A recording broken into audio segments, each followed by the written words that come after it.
Assalamualaikum warahmatullahi wabarakatuh. Apa kabar sobat-sobat semuanya? Semoga kita semua dalam keadaan sehat jasmani dan rohani, tidak kurang satu apapun. Oke, kita lanjutkan saja ceritanya.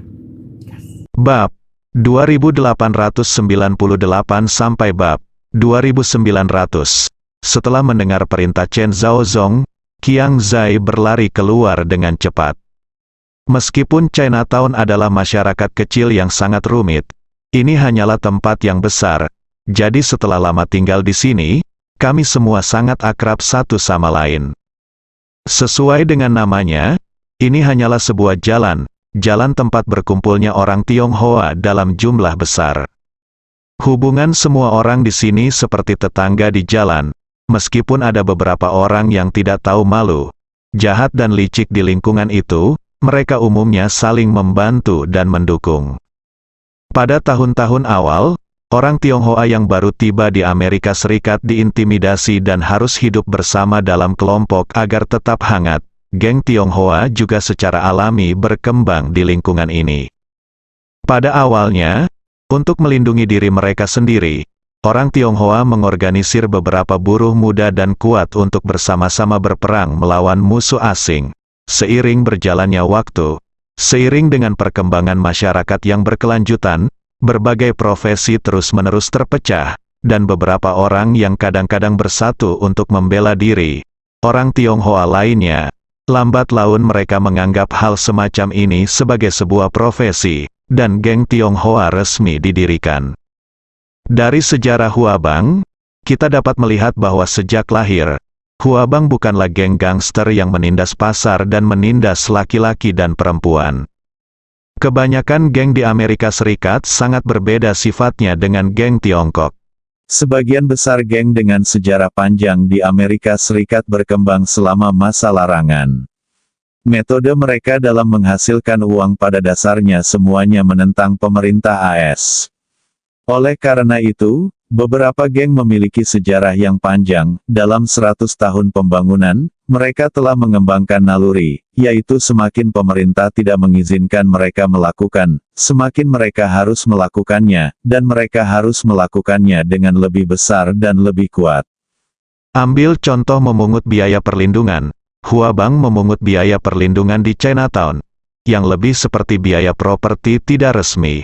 Huabang mengumpulkan uang dari setiap rumah tangga dan melayani setiap rumah tangga. Biayanya masuk akal dan layanannya penuh perhatian, siap dipanggil.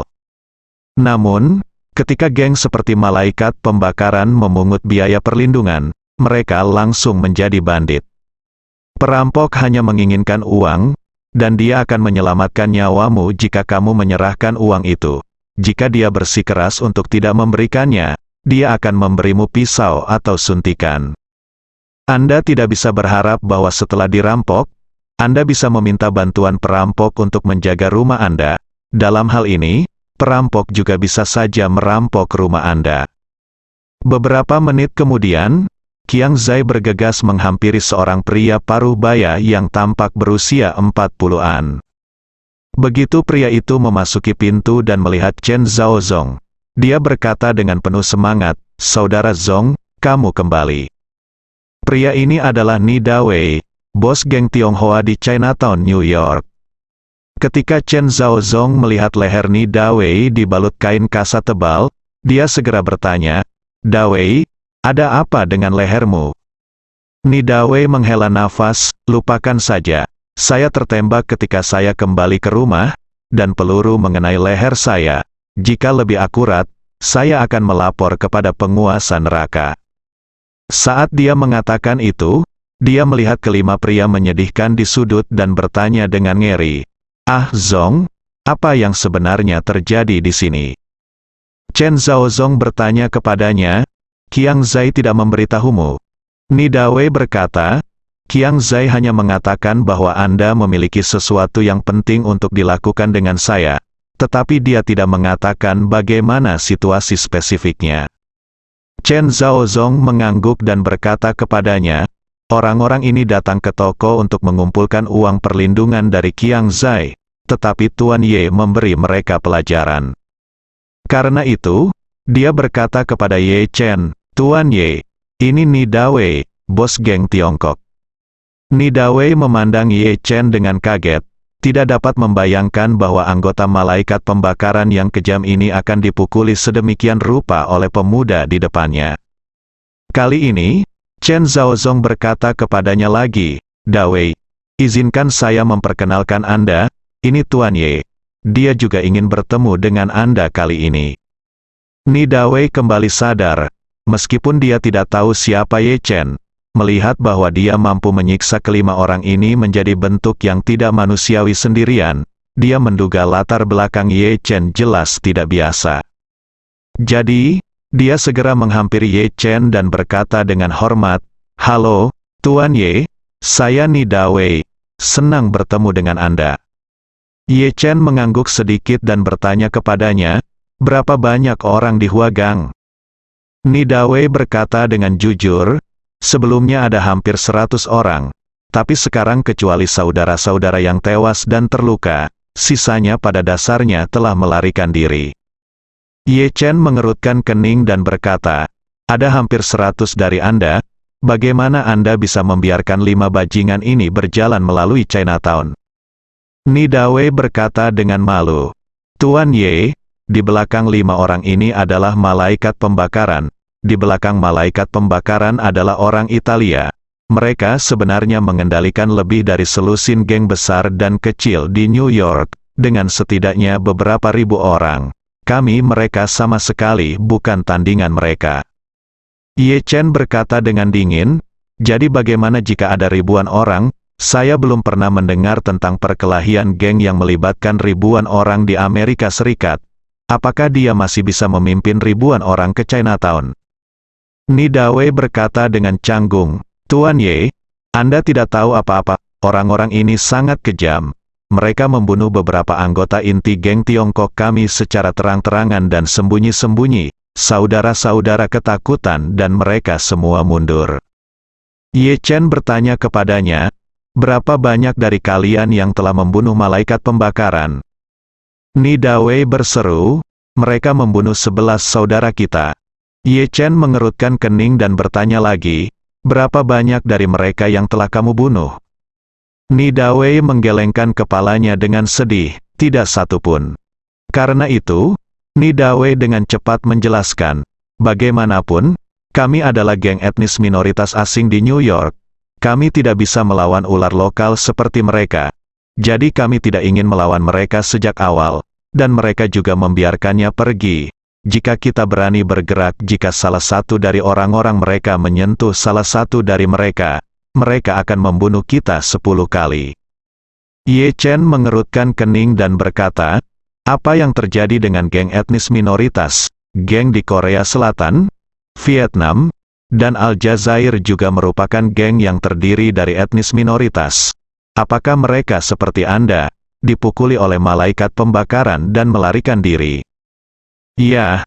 Nidawei menghindari tatapan agresif Ye Chen dan berkata dengan ragu-ragu, "Aku belum pernah mendengar adanya konflik antara mereka dan malaikat pembakaran."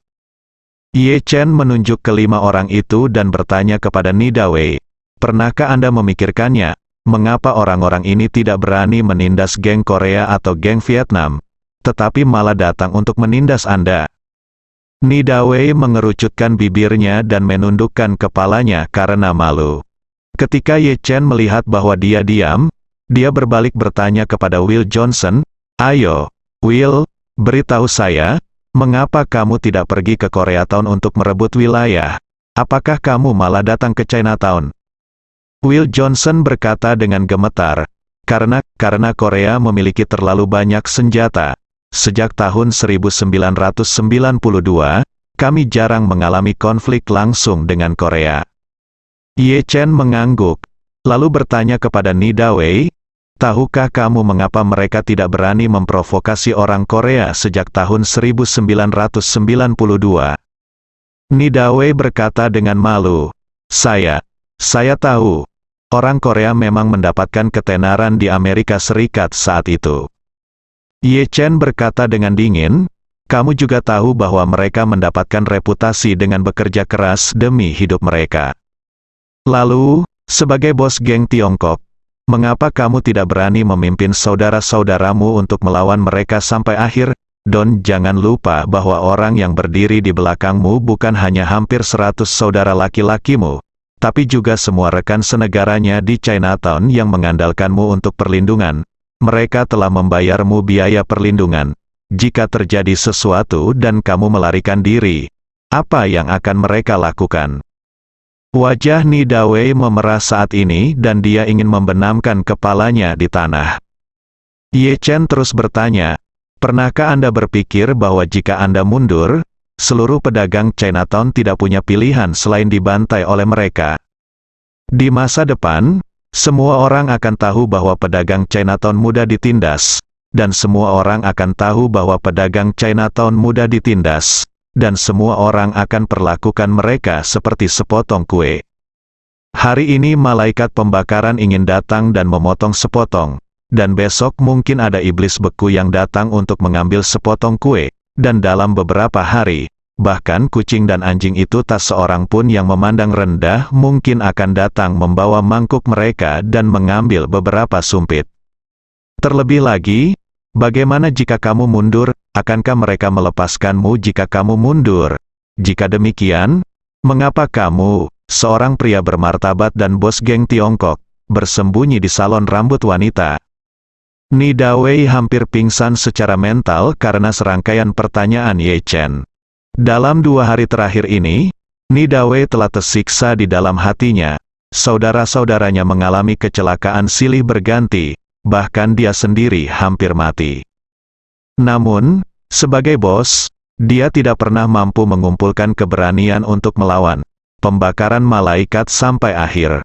Hanya karena dia takut dari awal tangan takut pada kaki, sehingga malaikat pembakaran menjadi semakin merajalela, membunuh banyak anggota kunci geng Tiongkok satu demi satu, secara langsung menghancurkan mentalitas seluruh geng Tiongkok. Dalam 2 hari terakhir, Nida Wei juga sangat menyesal. Dia menyesal tidak segera bertarung habis-habisan dengan malaikat pembakaran sampai akhir. Jika dia bertarung dengan mereka sampai akhir sepanjang hidupnya, mereka mungkin akan melakukannya, menyerah, dan begitu banyak saudara di kemudian hari tidak mau bekerja sama dalam hidup. Memikirkan hal ini, rasa malu dan menyalahkan diri sendiri membuat Nida Wei tidak dapat menahan diri lagi. Dia tersedak dengan mata merah dan berkata, "Ini semua salahku, aku terlalu lemah. Aku hanya berpikir jika aku tidak bisa menyinggung perasaanku, mereka, lebih baik aku mundur selangkah dan dunia akan menjadi lebih cerah. Tapi aku tidak menyangka, aku mundur selangkah, dan mereka memaksaku mundur terus hingga aku mencapai tepi tebing dan menolak untuk berhenti. Tapi sekarang sudah terlambat untuk bangun, dan adikku yang sudah meninggal tidak mungkin kembali." Ye Chen menatapnya dan berkata dengan tenang, belum terlambat untuk bangun sekarang. Saat dia berbicara, Ye Chen memasukkan magasin di tangannya ke dalam pistol, lalu menyerahkan pistol itu kepadanya dan berkata, "Masih ada 5 peluru di dalamnya. Jika kamu benar-benar bangun, pikirkan baik-baik siapa Acong itu. Mengapa apakah dia mati? Lalu pikirkan bagaimana cara membalaskan dendamnya." Kata-kata Ye Chen segera membuat 5 orang termasuk Will Johnson ketakutan. Bagaimana mereka bisa membayangkan bahwa mereka telah menanggung penghinaan dan penyiksaan oleh Ye Chen sampai sekarang? Mereka awalnya berharap Ye Chen akan membiarkan mereka pergi. Tetapi siapa sangka bahwa Ye Chen benar-benar menemukan bos geng Tiongkok dan bahkan memerintahkan mereka untuk membunuhnya. Kelima orang itu merasa ngeri. Will Johnson berkata dengan nada tidak jelas dengan darah di mulutnya, "Tuan ya, kami telah melakukan apa yang Anda minta, tolong selamatkan nyawa kami." Ye Chen tersenyum dan berkata, "Jika memohon belas kasihan berguna, tidak ada kemungkinan tanganmu akan ternoda darah dan nyawa siapapun. Memikirkan kembali orang-orang yang kamu bunuh. Apakah mereka memohon padamu sebelum mereka mati?" Setelah mengatakan itu, Ye Chen mengabaikan Will Johnson, tetapi langsung meletakkan pistolnya ke tangan Nida Wei, dan berkata dengan dingin, "Mengapa kamu masih berdiri di sana?" Melihat pistol di depannya, Nida Wei tampak sangat kesulitan. Ni Dawei tentu saja sangat membenci malaikat pembakaran.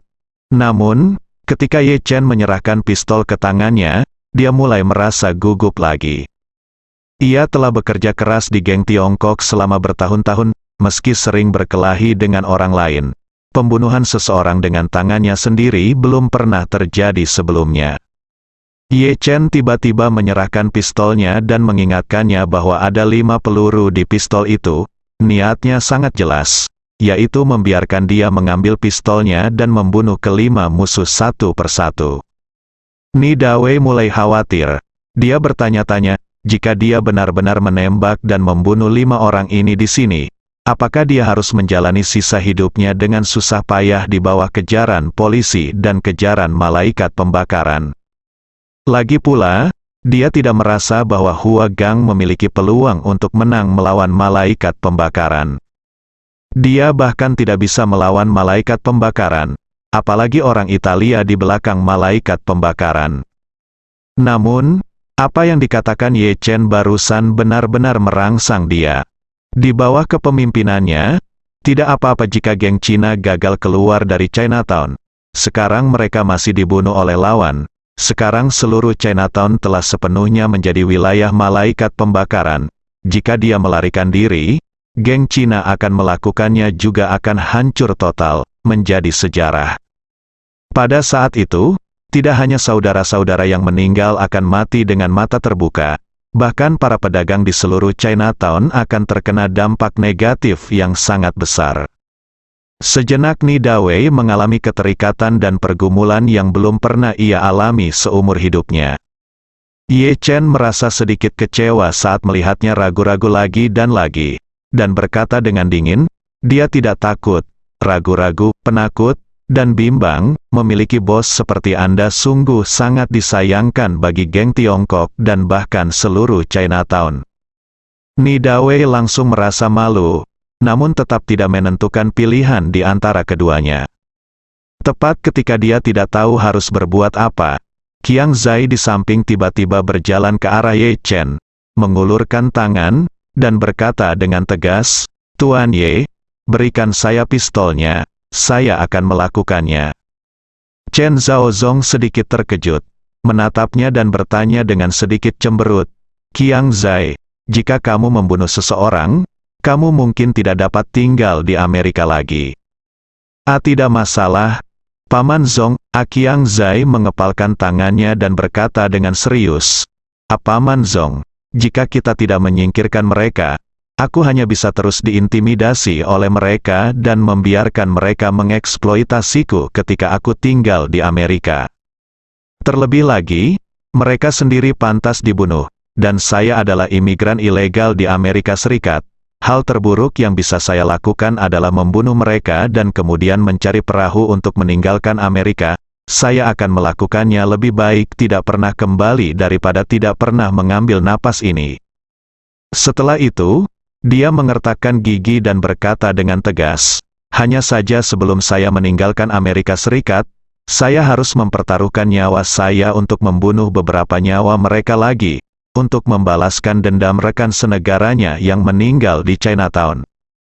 Chen Zhaozong ingin mengatakan sesuatu, tetapi dia menahan kata-katanya ketika dia mencapai bibirnya. Dia hanya menatap Ye Chen tanpa sadar, menunggunya berbicara. Ye Chen memandang Qiang Zai dan berkata dengan sangat serius, "Qiang Zai, jika kamu menembak, kamu masih memiliki 2 pilihan untuk dipilih. Cara pertama, saya akan mengatur seseorang untuk mengirimmu keluar Amerika dalam semalam, sama seperti kamu berkata, dan jangan pernah kembali lagi." Berbicara tentang ini, Ye Chen berhenti sebentar, dan nadanya menjadi sedikit lebih tinggi, dan dia melanjutkan, "Adapun cara kedua, tetap di sini dan bunuh lebih banyak orang yang pantas dibunuh." Qiang Zai bertanya pada Ye Chen dengan ekspresi kosong, "Tuan Ye, apa yang Anda maksud dengan cara kedua?" Ye Chen berkata dengan ekspresi serius dan nada tegas, "Tetap di sini. Saya akan membantu Anda membentuk geng Tiongkok baru. Mulai hari ini, siapapun yang menghina Anda akan dibunuh, siapapun yang menghina saudara laki-laki dan perempuan Anda dan rekan senegaranya, Anda juga akan membunuh Off. Qiang Zai tertegun di tempat. Setelah ragu-ragu selama beberapa detik, matanya berangsur-angsur menjadi bertekad dan dia mengangguk dengan berat. Tuan Ye, saya memilih opsi kedua. Ye Chen mengingatkan, setelah Anda memilih opsi kedua, saya khawatir tidak akan ada jalan kembali dalam hidup Anda. Apakah Anda benar-benar yakin ingin memilih cara ini? Qiang Zai berkata tanpa ragu, Tuan Ye, saya yakin. Setelah itu, dia melirik Ni Dawei dan berkata dengan serius, Wei Wei adalah orang baik, tapi dia tidak cocok untuk memimpin geng Tiongkok. Selama bertahun-tahun saya berada di Chinatown, saya telah menyaksikan geng Tiongkok menjadi semakin lemah. Dan saya telah menyaksikan rekan senegara saya menjadi semakin tidak terorganisir seiring bertambahnya usia. Setan asing itu menjadi semakin agresif, dan saya benar-benar tidak ingin melakukannya. Jika saya memiliki kesempatan untuk memimpin geng Tiongkok, saya harus melakukannya yang terbaik untuk membuat geng Tiongkok tumbuh dan berkembang, menjadikannya sebuah eksistensi yang tak seorang pun di New York atau bahkan Amerika Serikat berani mengacaukannya. Ye Chen mengangguk, memandang Chen Zhaozong, dan bertanya, Paman Zong, apa maksudmu? Chen Zhaozong menghela nafas pelan dan berkata, karena Qiang Zai telah membuat pilihannya sendiri, bawahannya secara alami akan mendukungnya. Saya memahami karakter Qiang Zai. Dia tegas dan lugas dalam melakukan sesuatu serta memiliki keberanian yang luar biasa. Dia memang lebih cocok untuk memimpin geng Tiongkok daripada Dawei. Selain itu, dengan bantuan Tuan Muda, bawahan saya juga percaya bahwa Qiang Zai akan mampu membuka jalan di pegunungan dan membangun jembatan di air dengan bantuan Tuan Muda. Ye Chen sedikit mengangguk. Dia dapat melihat bahwa Chen Zhaozong tidak ingin Qiang Xi mengambil jalan ini. Tapi dia percaya bahwa Chen Zhaozong akan dapat melihat bahwa jauh di lubuk hati Qiang Zai, dia telah membuat pilihannya, sama seperti dia. Jadi, dia memandang Ni Dawei yang tampak malu dan bertanya, apa yang Anda maksud dengan Tuan Ni? Ni Dawei terbatuk 2 kali dan ragu-ragu. Saat ini, anggota geng Tiongkok sedang sekarat dan melarikan diri. Tuan Ye ingin mendukung Qiang Zai untuk menjadi bos geng Tiongkok. Tetapi hanya dengan dia sebagai komandan yang baik, saya khawatir akan sulit untuk berkembang. Ye Chen berkata dengan dingin, Tuan Ni, meremehkan diri sendiri dan menjelek-jelekkan orang lain hanya akan menjadikan Anda wanita yang mengasihani diri sendiri dan penuh kebencian. Itu akan menurunkan wawasan Anda, menurunkan status Anda, dan menjadikan Anda sampah yang tidak berguna. Jika Anda memikirkannya hati-hati, jika Qiang Zai gagal, apa manfaatnya bagi Anda? Akankah ini memungkinkan Anda keluar dari salon rambut dengan percaya diri dan berani? Apakah ini akan memungkinkan Anda menjadi kakak geng Tiongkok lagi dan mendominasi Chinatown? Ketika Ye Chen mengatakan ini, dia melanjutkan tanpa menunggu jawaban Ni Dawei.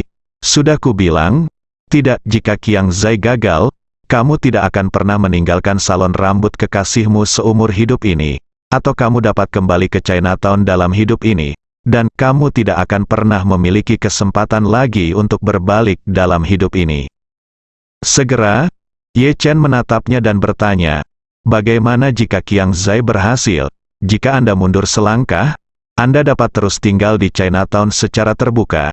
Jika Anda mengambil langkah maju, mungkin Anda bisa menjadi tulang punggung inti Tiongkok geng. Aku yakin kalian punya pertimbangan sendiri mana yang lebih ringan atau lebih serius. Mana yang lebih baik atau lebih buruk. Saat Ni Dawei mendengar ini, dia merasa malu. Dia benar-benar tidak menganggap tinggi Qiang Zai, apalagi Ye Chen. Saat Ni Dawei mendengar ini, dia merasa malu. Dia benar-benar tidak terlalu memikirkan Qiang Zai. Terlebih lagi, Ye Chen juga merupakan wajah baru yang muncul entah dari mana. Dia tidak percaya bahwa Ye Chen memiliki kekuatan untuk membantunya, atau untuk membantu Qiang Zai. Di bawah tekanan, malaikat pembakaran, kembali berkuasa geng Zhenhua. Namun ia harus mengakui satu hal, yaitu Qiang Zai, seorang pemuda yang belum berpengalaman di dunia, memang lebih berani dari dirinya. Meskipun dia tidak terlalu percaya dengan kemampuan Ye Chen, Ni Dawei juga memiliki kekhawatirannya sendiri. Jika dia menolak Ye Chen, dia tidak punya pilihan selain terus bersembunyi di Tibet, dan dia tidak akan pernah bisa berbalik lagi dalam hal ini, kehidupan. Namun, jika dia bekerja sama dengan Ye Chen, mungkin ada peluang untuk berbalik. Memikirkan hal ini, dia tidak bisa menahan diri untuk tidak melihat ke samping Chen Zhaozong. Menurutnya, Chen Zhaozong adalah orang yang hebat. Meskipun dia sudah bosan di toko memasak angsa panggang ini selama bertahun-tahun, dia pasti orang terpintar di Chinatown. Karena dia percaya pada Ye Chen, itu membuktikan bahwa Ye Chen pasti lebih kuat dari yang dia bayangkan. Jadi, dia mengambil keputusan dan berkata kepada Ye Chen, "Tuan Ye, saya bersedia bekerja sama dengan Anda, apapun yang Anda ingin saya lakukan, tanyakan saja kepada saya." Ye Chen berkata dengan tenang, "Ceritakan padaku tentang malaikat pembakaran ini, termasuk asal-usul orang Italia di belakang mereka." Ni Dawei dengan cepat berkata, "The Burning Angel adalah sebuah geng yang baru didirikan beberapa tahun terakhir. Namun pendahulunya dibentuk oleh penggabungan beberapa geng kecil di New York. Alasan utama merger tersebut adalah mafia Italia di baliknya. Orang Italia berakar kuat di Amerika Serikat. Setelah dibersihkan secara bertahap selama bertahun-tahun, pekerjaan kotor diserahkan kepada geng-geng baru yang didukung. Dan setidaknya 50% keuntungan dari geng-geng baru ini diserahkan kepada orang-orang Italia." Berbicara, Ni Dawei menambahkan, sebagian besar mafia Italia di Amerika Serikat didominasi oleh keluarga. Dulu, 5 keluarga besar lebih terkenal, tapi sekarang yang terkuat sebenarnya adalah keluarga Zhano di luar 5 keluarga besar. Malaikat pembakaran adalah Xiang Zhano, kesetiaan keluarga. Ye Chen berkata, mereka memiliki keluarga Zhano sebagai dukungan mereka, dan kemudian mendistribusikan lebih dari setengah uang yang mereka peroleh kepada keluarga Zhano. Sebenarnya, mereka berspesialisasi dalam submerek untuk pasar kelas bawah, dan keluarga Zhano mutlak adalah pemegang saham pengendali. Ni Dawei mengangguk dan berkata, "Tuan Ye benar untuk memahami hal ini. Faktanya, ada banyak geng seperti itu di bawah keluarga Zhano. Sebagian besar anggota Burning Angel adalah orang Afrika Amerika dengan pendidikan yang relatif rendah. Jadi bisnis utama mereka adalah untuk merampok wilayah, memungut biaya perlindungan, dan ada juga beberapa organisasi yang bergerak di beberapa industri kelas atas, seperti barang selundupan yang sangat menguntungkan." Chen Zhaozong di samping memperkenalkan kepada Ye Chen, generasi pemimpin keluarga Zhano saat ini sangat cerdas.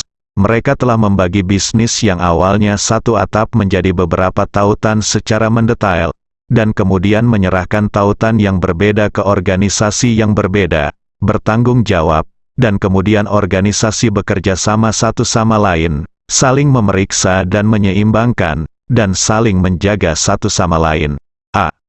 Ye Chen mengangkat alisnya dan berkata, "Paman Zong, tolong beri saya pengenalan rinci."